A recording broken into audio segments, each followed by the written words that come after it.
صلی اللہ علیہ وسلم۔ شہر میں بلند ہونا کامیابی کی علامت سمجھنے لگے۔ اس کا نقصان یہ ہے کہ معاشرے میں دو چیزیں روز بروز بڑھتی چلی جا رہی۔ ایک ہے بے حیائی، فحاشی، عریانی۔ روز ایک نیا دروازہ کھلتا ہے، اس کا روز نیا دروازہ کھلتا ہے۔ اب تو ایک نیا لیبل لگ گیا ہے کہ سارا سال گانا باجا کرو، معاذ اللہ، جو تمہارے من کی مرضی ہو وہ کرو، اور جب رمضان آئے تو کچھ چند پرچوں پہ حدیثیں لکھ کے ٹی وی پہ بیٹھ جاؤ اور لوگوں کو بتاؤ کہ اسلام شاید وہ والا مذہب ہے جو کہتا ہے سارا سال مرضی کرے، رمضان آئے تو حدیث پڑھنی شروع کر دے، اور یکم رمضان سے 29 تک دوپٹہ سر پہ رکھو، اور جب عید والا دن آئے تو اتار دو۔ ہمارا یہ دعویٰ نہیں ہے کہ دین کا کوئی ٹھیکیدار ہے، ہم کہتے ہیں ضرور دین سکھائے، ہر آدمی کو اپنا حصہ ملانا چاہیے۔ تنے تنہا کوئی آدمی، کوئی جماعت دین کا کام نہیں کر سکتی، لیکن دینداری صرف رمضان میں نہیں ہوتی، دینداری سارا سال ہوتی ہے۔ اب لوگوں نے دین کو جزوی طور پہ لینا شروع کر لیا ہے، کلی طور پہ لوگ دین کو نہیں اپناتے۔ شادی کے پروگرام منگنی سے لے کر بارات کے بیٹھنے تک سارے کام غیر شرعی ہوتے ہیں۔ مرد عورت کا اختلاط ہوتا ہے۔ سب سے بری رسم وہ ہے کہ جب جوان لڑکیاں ہاتھوں میں پھول لے کے دولہے اور اس کے دوستوں پر پھول پھینکتی ہیں، باقی ہر آدمی ڈرائنگ روم میں بیٹھتا ہے، ویڈیو والوں کو اجازت ہوتی ہے کہ وہ گھر کے ہر کونے تک پہنچ سکتا ہے۔ سارے کام غیر شرعی ہوتے ہیں اور جزوی طور پر دین پہ عمل ہوتا ہے۔ نکاح کا وقت آتا ہے تو کہتا ہے چپ کر جاؤ تھوڑی دیر کے لیے، بینڈ باجا بند کرو، ہم مسلمان ہو گئے۔ مولوی صاحب نکاح کے لیے تشریف لاتے ہیں، بیچارے چھپے بیٹھے ہوتے ہیں کسی کونے میں، چند کلمے پڑھا کے جب دعا کر کے چہرے پہ ہاتھ پورا نہیں پھیرتے تو پھر وہی تماشا شروع ہو جاتا ہے۔ جزوی طور پر لوگ دین پہ عمل کرتے ہیں۔ میرا رب فرماتا ہے یا ایھا الذین آمنوا اتقوا اللہ حق تقاتہ، اے ایمان والو رب سے ڈرو، اتنا ڈرو کہ جتنا ڈرنے کا حق ہے۔ وَلَا تَمُوتُنَّ إِلَّا وَأَنْتُمْ مُسْلِمُونَ، اور فرمایا یہ نہ ہو کہ تم مسجد میں مسلمان ہو اور بازار میں نہ ہو، اور ایسا نہیں ہونا چاہیے کہ جب تو تم زندہ ہو تو مسلمان ہو اور صبح مسلمان ہو تو معاذ اللہ شام کو کافر ہو، ایسا نہ ہو۔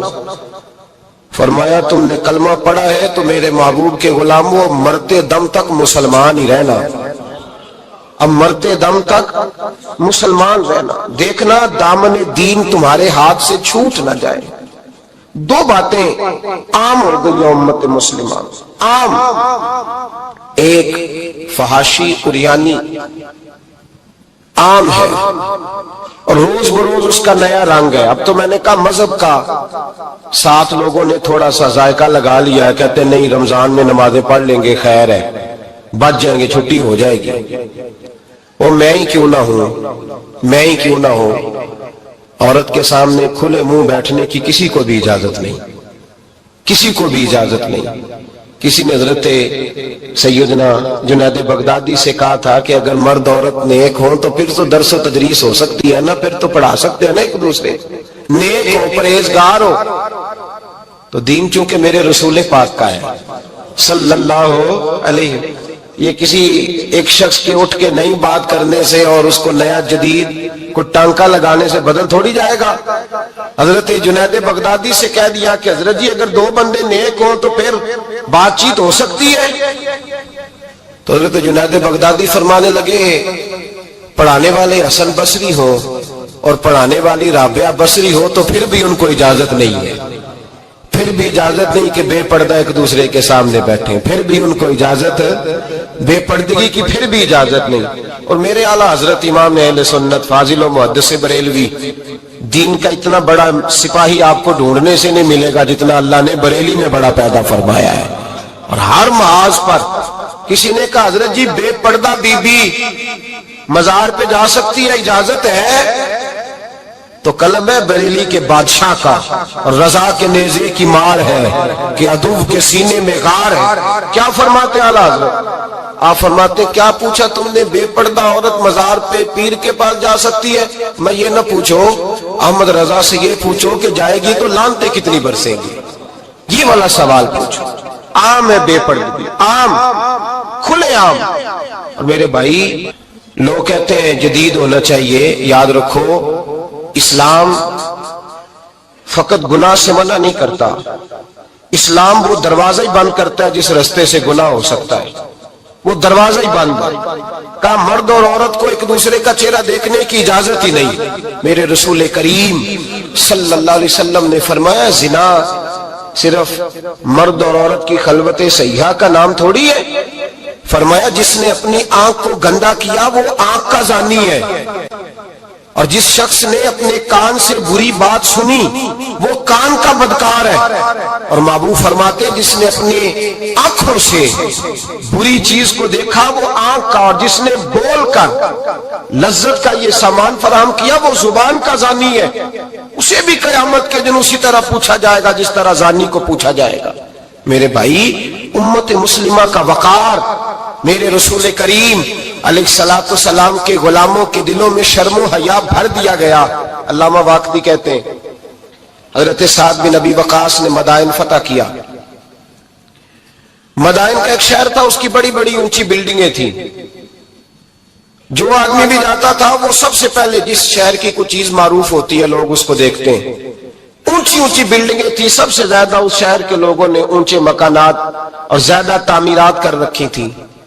حضرت سعد بن ابی وقاص لشکر لے کے گزرے تو لشکر میں بوڑھے لوگ نہیں ہوتے، جوان لوگ ہوتے، توانا لوگ ہوتے، اور بڑے جیدار سپاہی تھے۔ 10,000 صحابہ کی جماعت تھی، حضرت سعد بن ابی وقاص امیر لشکر تھے۔ اب عیسائیوں نے ایک چال چلی، انہوں نے کہا مسلمان جب بازار سے گزریں گے لڑائی تو ہم ان کے ساتھ لڑ نہیں سکے، ہم وہ والا طریقہ اختیار کرتے ہیں کہ مسلمان قابو میں آ جائیں گے، ہم عورت کو بطور تیر کے استعمال کرتے ہیں، ہم اس کو بطور جال کے پھینکتے ہیں۔ کیا کیا؟ عورتوں کے ہاتھوں میں پھول دیے، پلیٹیں پکڑائیں، بلڈنگوں کی چھتوں پہ کھڑا کر دیا، فرمایا تم ان پر پھول پھینکنا، اگر 2-4 سپاہی بھی ہم اپنے قابو میں کرنے میں کامیاب ہو گئے تو درار تو پڑ گئی نا، تم ان پر پھول پھینکنا۔ یہ دیکھیں رسم چلی کہاں سے، ہم نے اپنا لی ہے، چلی کہاں سے اور ہم نے اس کو اخذ کر لیا، رواج بن گیا۔ حضرت سعد بن ابی وقاص رضی اللہ تعالیٰ عنہ جب اس بازار سے گزرے تو آگے آگے امیر لشکر کا گھوڑا تھا، پیچھے 10,000 صحابہ گھوڑوں پہ بیٹھے ہیں۔